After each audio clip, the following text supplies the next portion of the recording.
I do a lot of work in volunteering, and a recent study came out just a couple weeks ago in the New York Times.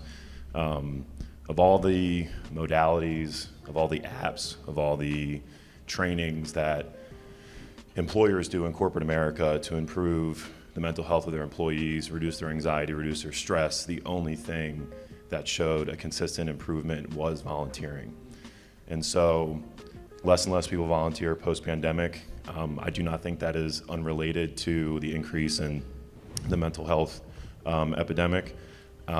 Being of service to other people is something that is so underrated, and providing access for young people to do that. Less and less people go to church, less and less people are getting involved, and these kids are used to just the most immediate gratification. And so building ways to get them involved, put them in positions of leadership, they can develop skills, they can feel a sense of self-worth. I don't know if anybody's seen the show Black Mirror, but it's called Black Mirror because you're looking at your phone. And all these kids are looking at their phones and they're only seeing, the worst parts of themselves. They're seeing all the things that they would change, right? But when you get out, you meet people in person. Nobody meets people in person anymore.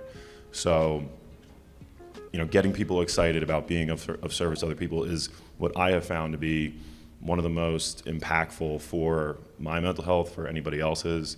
And you also can't wait to talk about it. You know what I mean? Like, you're doing something, oh yeah, I'm doing this. Like, it's a fun thing to talk about, doing good for other people. And so that's what I'm trying to do, is like inspire people to get out, get involved, and like, it's almost selfish because you feel so good. Like, I feel great being up here. Like, this is great. Been looking forward to it, right? So that's something that I don't think is talked about enough, and that is something that, like, moving forward, I think can be, a huge talking point. I'm from Westchester, Pennsylvania, and I remember it was at Lincoln. My first game was against the Birds, and the fans were roasting everybody down the line on the bench, and I could feel them like getting to me. And they said, "Hey, yo, Nassib, we are," because I went to Penn State, and I was like, thank God, like they didn't come after me, but they are vicious, right? And so one of my best friends I grew up with, he would just chirp about the Birds constantly, and I'm like, can you lay off? Like, you don't even know what it's like up here, right? And, it took him like 5 years of me being in the league to be like, Carl, like, I have a different perception of what these athletes go through. These fans, these people look at us like we got it all, no problems. I just moved to New York City, and they're some of the wealthiest, most depressed people I've ever met in my entire life. And like, money, status does not equate to happiness. And so you ask like what the value is of a teammate, of a friend, and like, this is a very valuable network to have, because like, those who get it, and those who don't. Like, you don't understand the pressure. It is the most highly competitive environment anybody will ever be in. And it's like, you don't want to tell anybody because you don't want to be like, woe is me, right? You got, it's a gilded cage, you got first world problems.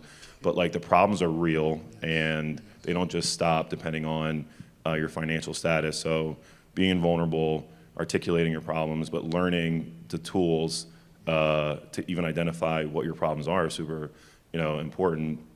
And, you got this is just like so valuable. And I don't think it's probably not even like unique to athletes. I feel like other industries probably, maybe if it's a doctor or somebody. So like, getting connected to people that understand your job is wildly important. And because people outside don't know.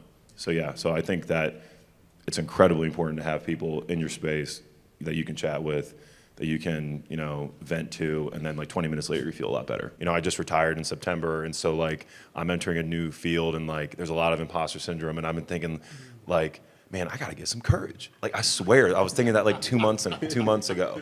You know what I mean? And then like you were saying, being your authentic self is like, I find code switching is something I do a little too much. You know what I mean? Like, and so when, I do like work with a lot of different industries, a lot of different types of people, and I feel myself kind of being like a chameleon to who I'm talking to. And I've only just gotten better at it very recently, of just kind of being like, No, you're who you are. Just be that person all the time. And so, yeah, be who you are all the time, and people will love you for it.